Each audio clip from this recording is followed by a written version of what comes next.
Mr. Garrett, 3 minutes. So we have three intelligent people in front of this committee, Mr. Chair, or this subcommittee.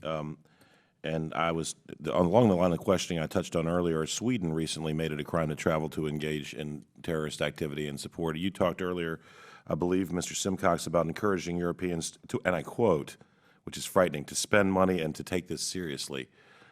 If the person with terminal lung cancer won't quit smoking, it's hard to help them.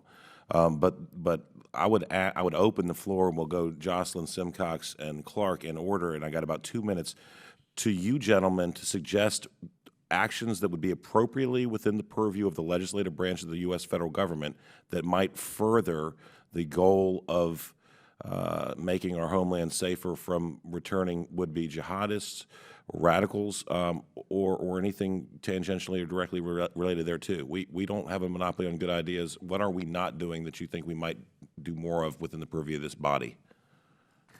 I have to review the laws. I'm not sure. I think you hinted at basically some sort of something that was not being enforced basically on the legal side, and I have to look into that a little bit more.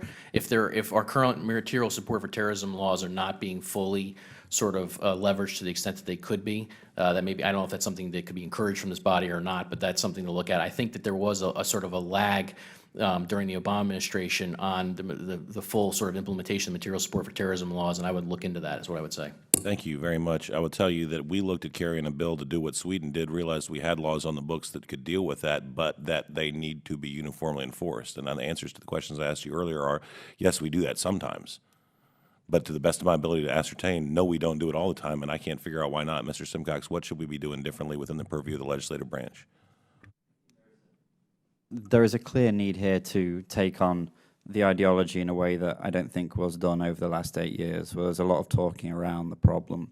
I think that taking the European approach, the language around CVE, the community-led approach, I understand the arguments behind it. I don't think there's any great success that it's worked, either in the US or in any European country, so I'd suggest we need to relook at that. Thank you. Dr. Clark. So I think before we jump to enact any kind of legislation, we need to figure out what works and what doesn't. I'm referring here specifically to the use of social media.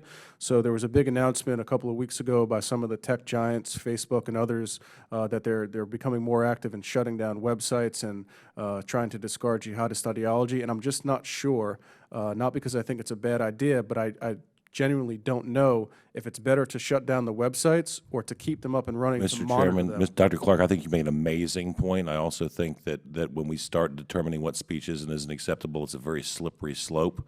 I do wish, however, we do a better job of differentiating how we treat American citizens and foreign nationals, because the bountiful blessings bestowed upon us by our Constitution and Bill of Rights, in my estimation, don't extend to those who come here to do us harm from abroad. But I see it as a form of open source intelligence and mapping networks. Thank you. Thank you. Thank you, Mr. Chair.